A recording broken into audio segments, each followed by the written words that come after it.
अस्सलाम वालेकुम। उम्मीद है आप सब खैरियत से होंगे। आज 14 अप्रैल 2024 है और आज के हमारे प्रेजेंटेशन खुल अहमद के हवाले से। जैसे कि आपने देखा, ईद का सेशन खत्म हो चुका है। अब नए कल से एक नया वीक शुरू होगा और ईद के बाद मतलब फर्स्ट सेशन होगा। तो हम देखेंगे इसमें मार्केट किस तरह आती है। लास्ट तो क्लोजिंग पे मार्केट ने 70,000 एक्सीड कर दिया। तो एक्सपेक्टेशन ये है कि थोड़ी सी करेक्शन बनती है मार्केट में, लेकिन एट द सेम टाइम ये नीचे भी जा सकती है। इस पे थोड़ा सा जिक्र करने के अलावा हम बेसिकली गुल अहमद को फोकस करेंगे। और मेरा आज इस शेयर का मकसद ये है कि मुझे लगता है कि इसमें कुछ एक अपॉर्चुनिटी जो मैं समझा सकूं, और मैं समझता हूँ कि इस तरह की शॉर्ट टर्म अपॉर्चुनिटी को इनकैश करना चाहिए, खासतौर पर पाकिस्तान इकोनॉमिक एनवायरनमेंट में। जब हमारे पाकिस्तान की स्टॉक मार्केट स्टेबल नहीं है, तो हमें उस तरह के लॉन्ग टर्म के साथ साथ शॉर्ट टर्म को भी चलाना चाहिए, कि ताकि एक गेन भी आता रहे। प्रेजेंटेशन पे आगे बढ़ने से पहले रिक्वेस्ट है, अगर चैनल को सब्सक्राइब नहीं किया हो तो लाइक एंड सब्सक्राइब कर ले। इंशाल्लाह मजीद इंफॉर्मेटिव वीडियोस आती रहेंगी। एजेंडा वही है, मेरा स्ट्रीमलाइन एजेंडा है। कंपनी ओवरव्यू बैकग्राउंड बताऊंगा। इस कंपनी में मैंने पहले भी एक वीडियो बनाई है, मैं जिसका लिंक डाल दूंगा नवंबर, पिछले साल नवंबर में, तकरीबन 5-6 महीने पहले, 5-6 महीने पहले। तो उसका लिंक डाल दूंगा, तो इससे ये होगा कि आपको मजीद डिटेल में देख सकेंगे। वही प्रेजेंटेशन यूज किए ताकि एक टाइम भी बचे और मुख्तसर अपना मुद्दा बता दूं। फाइनेंशियल बैकग्राउंड की बात करेंगे, ओवर कंपनी ओवरव्यू और बैकग्राउंड की बात करेंगे, फाइनेंशियल रिजल्ट की बात करेंगे, रिसेंट रिजल्ट, डिविडेंड के हवाले से बात करेंगे, शेयर प्राइस और की बारे में बताएंगे, और मेरा व्यू बताएंगे। अगर कंपनी के बैकग्राउंड की बात करें, कंपनी बेसिकली टेक्सटाइल कंपनी है और कपड़ा बनाती है, कपड़ा बेचती है, मैन्युफैक्चर भी करती है, बेचती भी है। और इसकी बेचती सिर्फ पाकिस्तान में नहीं, पाकिस्तान के बाहर भी बेचती है, जिसमें दुबई इसकी मेजर मार्केट है। दुबई हो गई, यूके हो गया, यूएसए हो गया, जो कि अपनी सब्सिडरी के थ्रू भेजती है। सब्सिडरी से मुराद ये है कि इसने एक छोटी छोटी कंपनी इस्टेब्लिश की हुई है यूएई में, यूके, यूएस में, और वहाँ पे कपड़ा बेचती है और वो कंपनी आगे बेचती है, तो सब्सिडरी का प्रॉफिट इसके पास, इसके अकाउंट्स में इंक्लूड होता है। फाइनेंशियल रिजल्ट्स की बात करें तो फाइनेंशियल रिजल्ट इसके परफॉर्मेंस वाइज, रेवेन्यू वाइज अच्छे हैं, लेकिन ग्रॉस प्रॉफिट वाइज अच्छे नहीं है। और ग्रॉस प्रॉफिट वाइज अच्छे नहीं है, इसकी वजह ये है कि इनके हाई कॉस्ट, जैसे कि आपको याद होगा इस पिछले साल अ, एक एक तो गैस का बड़ा चक्कर था, अ, जिसकी वजह से गैस प्राइसेस हाई हुई, गैस मिल नहीं रही। तो जब गैस नहीं मिल रही तो इन्होंने क्या किया, पेट्रोल पे या जनरेटर के थ्रू अपने प्लांट्स को चलाया। इसकी वजह से फ्यूल, डिफरेंट फ्यूल यूज़ किए जिसमें पेट्रोल आ गया। और फ्यूल आपको पता है एक्सपेंसिव है गैस के मुकाबले में। तो तो हुआ इनकी कॉस्ट बढ़ी, और इस वजह से इनका कॉस्ट प्रॉफिट मार्जिन फर्क पड़ा। पहले 12% था, अब मेरे ख्याल में 11, 11.25% है। और इसके बाद अगर नीचे आए तो उसके फाइनेंस कॉस्ट को मेजर हिट पड़ा है, फाइनेंस कॉस्ट का। आपको याद होगा पिछले साल 2023 में इंटरेस्ट रेट तकरीबन 20 से 22% के करीब था पूरे साल। आप देख सकते हैं ऑन एवरेज 20% में बोल सकता हूँ। तो इनके पास लोन अच्छे खासे हैं, जो मैं समझता हूँ एक अच्छी इंडिकेशन नहीं है कंपनी के हवाले से। लेकिन ये है कि इनके पास दूसरा ऑप्शन भी नहीं है, इनके पास ना इनका पेरेंट को इतना स्ट्रॉन्ग है। तो मेरा ये ख्याल है कि इस हिसाब से इसकी फाइनेंशियल परफॉर्मेंस पुअर रही। फाइनेंशियल्स के हिसाब से, रेवेन्यू नंबर के हिसाब से देखा जाए, रेवेन्यू काफी इंक्रीज किया 51 मिलियन से 69 मिलियन में 6 महीने में, जो कि अच्छा साइन है। एक चीज, दूसरी चीज है, ये कंपनी इस तरह की कंपनी है जो जिसमें साइलिकल रेवेन्यू होता है। मतलब इसका रेवेन्यू एक सीजनल रेवेन्यू है, जिसमें दिसंबर में अच्छा खासा रेवेन्यू आता है, कि पूरी दुनिया में दिसंबर में समर के, विंटर के क्लोथ बिकते हैं, यूके हो गया, यूएस हो गया।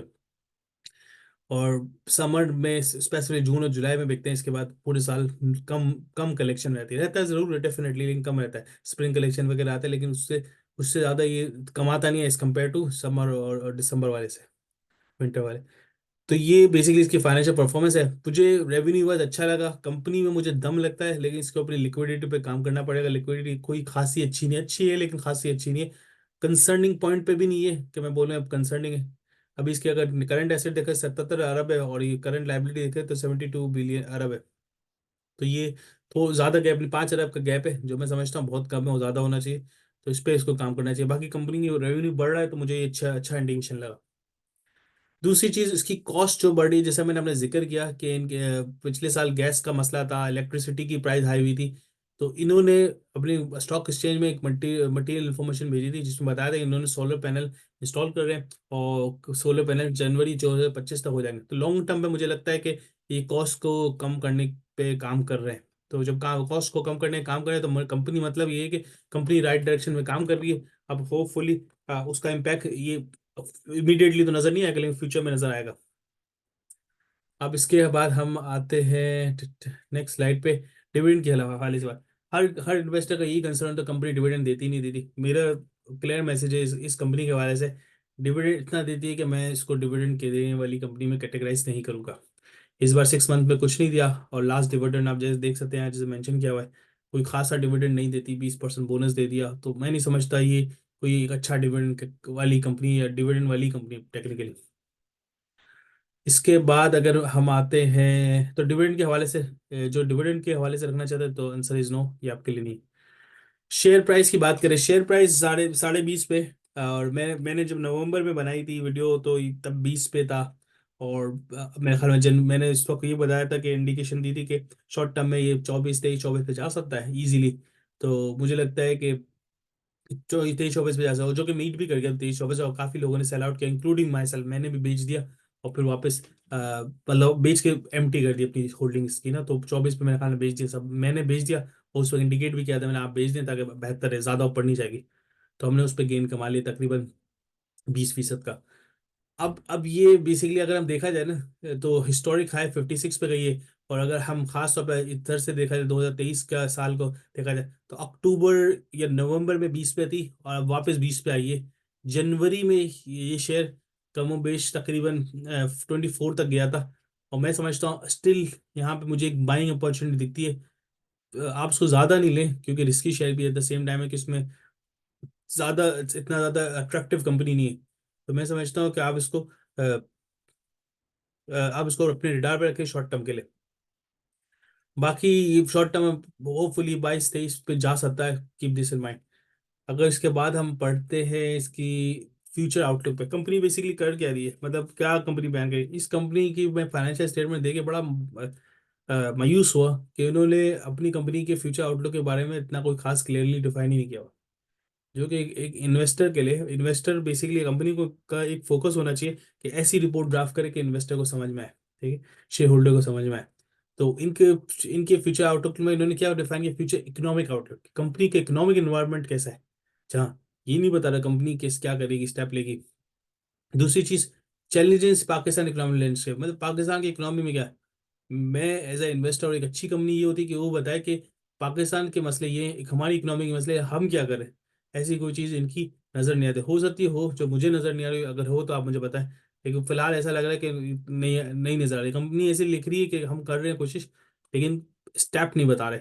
एक जो चीज़ चीज़ मुझे मुझे समझ आई, जो रिसेंट अनाउंसमेंट्स है, और मैंने कंपनी के बारे में रिसर्च किया, जो मुझे समझ पड़ी, जो उन्होंने लिखना चाहिए था जो नहीं लिखा, इन्होंने सोलर पैनल इंस्टॉल कर रहे हैं, 2025 से इंस्टॉल हो जाएंगे फुली। तो मैं समझता हूँ वो चीज़ इनको क्रेडिट देनी चाहिए यहाँ पे, लेकिन उन्होंने लिखी नहीं।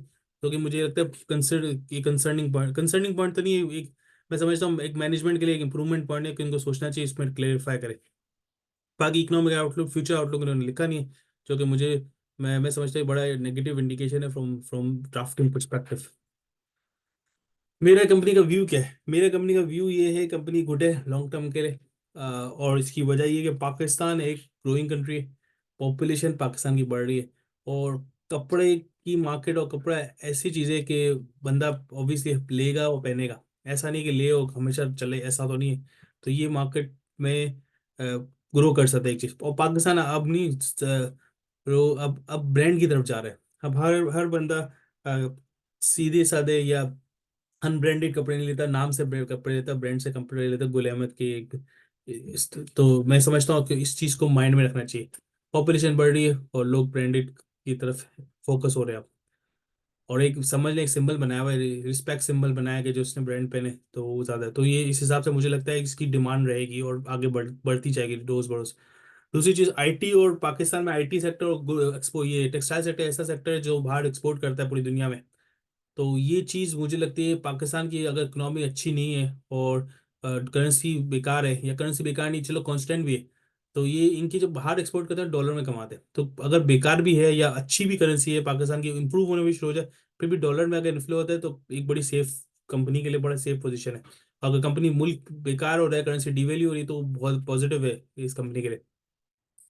करंटली अगर इसकी बुक वैल्यू देखा जाए इस कंपनी की शेयर की, जो एसेट बेस पे निकली हुई 50 रुपये बनती है, लेकिन कंपनी का शेयर तकरीबन 20 रुपये, सवा 20.5 रुपये पे ट्रेड कर रहा है। तो मुझे लगता है कि इसमें इंप्रूवमेंट, इसमें अपॉर्चुनिटी है शॉर्ट टर्म ग्रोथ के लिए और लॉन्ग टर्म ग्रोथ के लिए भी। 20 पे करा है, मैं समझता हूँ 23-24 पे जाना चाहिए इन नियर फ्यूचर।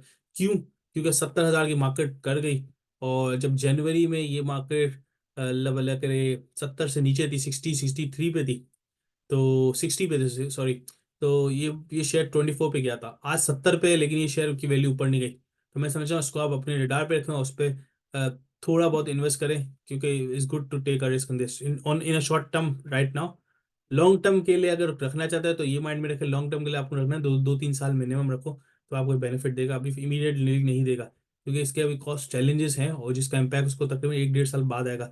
इन्होंने खुद क्लियरफाई किया है जनवरी की 2025 में ये लोग सोलर पैनल इंस्टॉल कर लेंगे, तो उसके कॉस्ट में इनकी एनर्जी कॉस्ट में कमी होगी। जब एनर्जी कॉस्ट में कमी होगी, उसका इम्पैक्ट टाइम लगेगा, 2025 के एंड ऑफ ईयर में इम्पैक्ट नजर आएगा। तो इसलिए 2 साल रखें, अगर कोई बंदा लॉन्ग टर्म करेगा मिनिमम 2 साल रखें। बाकी कंपनी के एक्सपोर्ट सिग्निफिकेंट है, और मैंने जिक्र किया पीकेआर में डीवैल्यू हो रहा है, तो अगर एक्सपोर्ट ओरिएंटेड या डॉलर में कमानी, तो डेफिनेटली एक ऐसी कंपनी है जो का फायदा दे जाएगी, तो उसको ढाब रखें। दरअसल यही मेरा व्यू है शेयर के हवाले से, शॉर्ट टर्म अपॉर्चुनिटी फिलहाल दिख रही है, और 20 साढ़े 20 पे है, तो मैं समझता हूँ 23-24 पे जाना चाहिए इन नियर डेज में, क्योंकि मार्केट 70 पे चले गई और ये शेयर बढ़ा ही नहीं।